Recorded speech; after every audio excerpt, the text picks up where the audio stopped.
This is Frost from SATYRICON, and you're listening to Heavy Demons Radio Show. So, dear Frost, deep calleth upon deep. Why have the rules of the game been changed? That it's down to how the album sounds and feels, the vibe, the openness, the depth of it, and there's something about the kind of power and conviction that emanates from that album, and we feel and understand that this is one of those game changer albums that will put such a strong mark on its genre in its time, that it really marks, it marks a major change, and something that that cannot be ignored, but something that is defining of a new future and a new direction for this genre of music. And what can you tell us about the contribution of members of the Oslo Philharmonic Orchestra on the record? Yeah, there isn't that much to tell, really. I feel that they contribute to adding some texture and some depth by what they have done. To me, the whole album sounds like a good band playing good songs, and the textural elements just add something a little extra, but something that never really dominates or takes up lots of space musically. But I still feel that even if it's rather subtle, you would notice very well if those textures were gone. And back in 2013 you recorded a gig with the Norwegian National Opera Chorus. What do you recall about such an experience? I think of it as a great moment for SATYRICON, and an experience that I will remember for the entirety of my life. And I know that there were many people present that felt the same. I guess all of us in the band felt that way about it, and I heard from members of the opera chorus that they really felt that this was something very outstanding and special for them, and for those that were in the crowd, it also seemed like a very, very special moment for them. And I think back of it as something that had a very solemn and ceremonial touch to it. It was SATYRICON at its most epic and majestic, and the fact that we did the show in the opera house gave a very, very particular and very solemn atmosphere to the entire show. Could you please tell us something about the beautiful Edvard Munch sketch on the cover of the last album? Yeah, I know that Satyr was getting access to many rather obscure Edvard Munch works through a friend of his. So he was sifting through this catalog of Munch pictures, and he saw lots of really great and very interesting pieces of art from Edvard Munch's hand. And then there's the very last picture in the catalog. Yeah. There was this one called The Kiss of Death, which he immediately connected with, and it just did strike Satyr that he was looking at the cover there and then, and he felt that it touched him on a very personal level. But beyond that, he also felt that this really was the cover for this SATYRICON album, because exactly that kind of expressions and emotions that you find in the picture is exactly what you find on the album. It's a very, very strong parallel, and everything feels so right about that drawing. There's something about the nervousness and energy in the way that it is carried out. It's quite simple and direct in many ways, but also very, very expressful and deep, and in a way quite touching if you're open to what it communicates. And there is this there's this kind of battle between life and death that is captured in a very particular way in the picture that relates a lot to what you feel thematically on the Satyricon album as well. And by and large, you know, it's a beautiful and special picture that fits very well for a beautiful and an outstanding album the way we see it.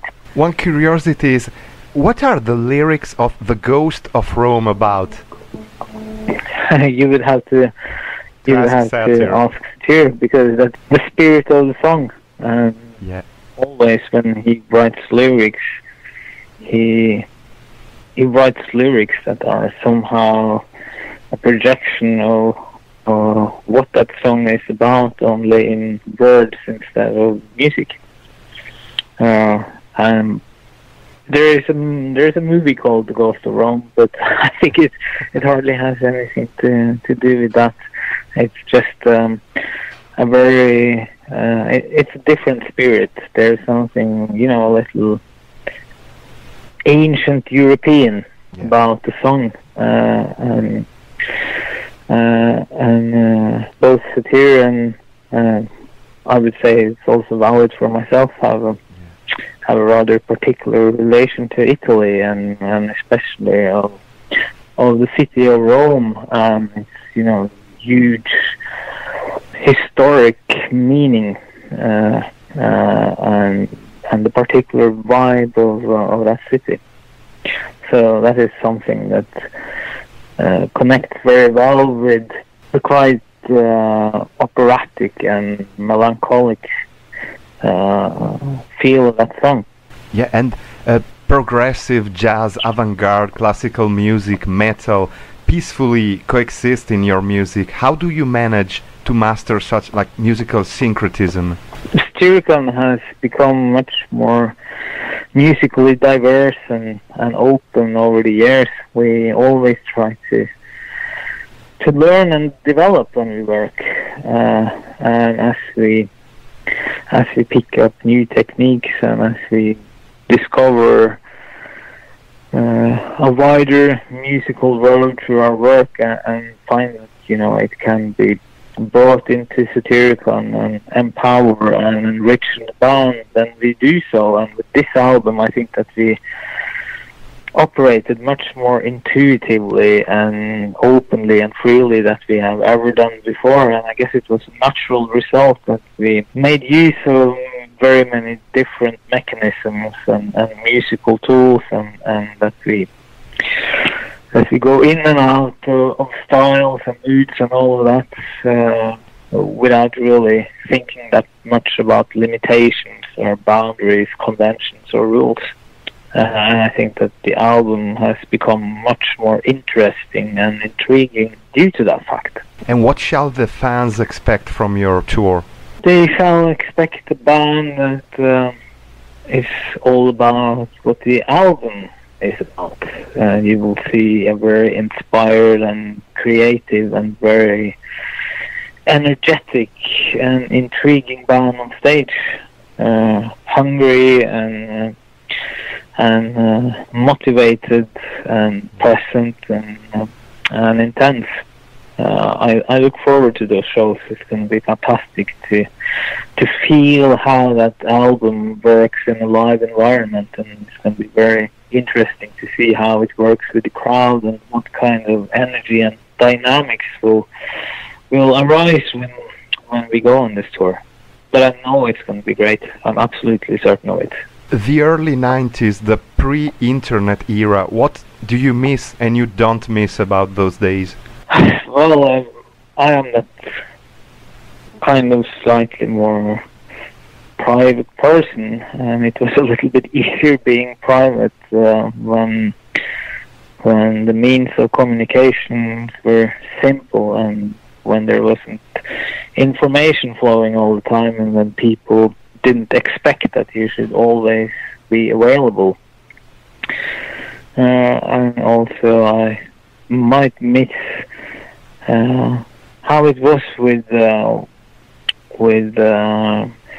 position of music in people's lives, and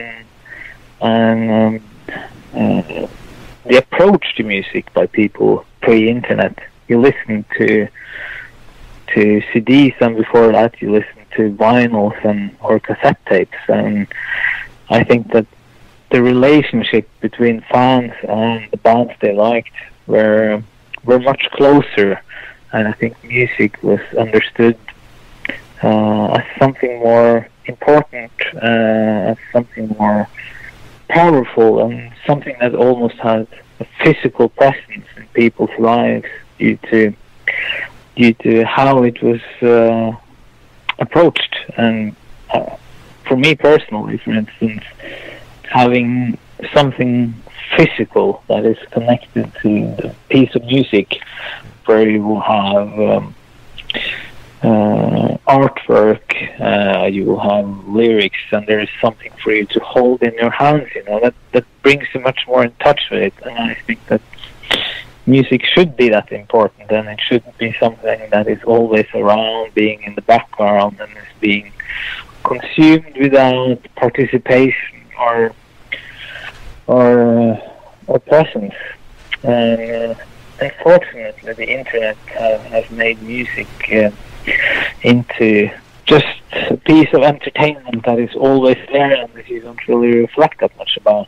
Yeah. But there are many positive sides of the internet as well, and I definitely admit that, and I do appreciate the value of progress, and I see that it is inevitable.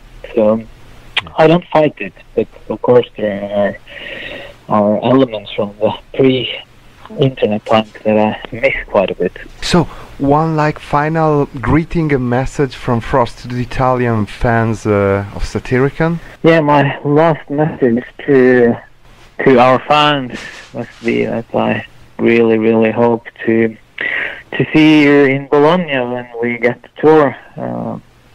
There is nothing that we like more than communicating through music, perhaps rather than words. So that's how we want to meet you people. It's through our music, and we know that we have a fantastic Italian crowd. So we look forward to get over there and feel the spirit in Italy again. And we really hope that many of you come and experience the magic with us in Satyricon now in October when we go on tour with this great album. It's going to be a fantastic experience.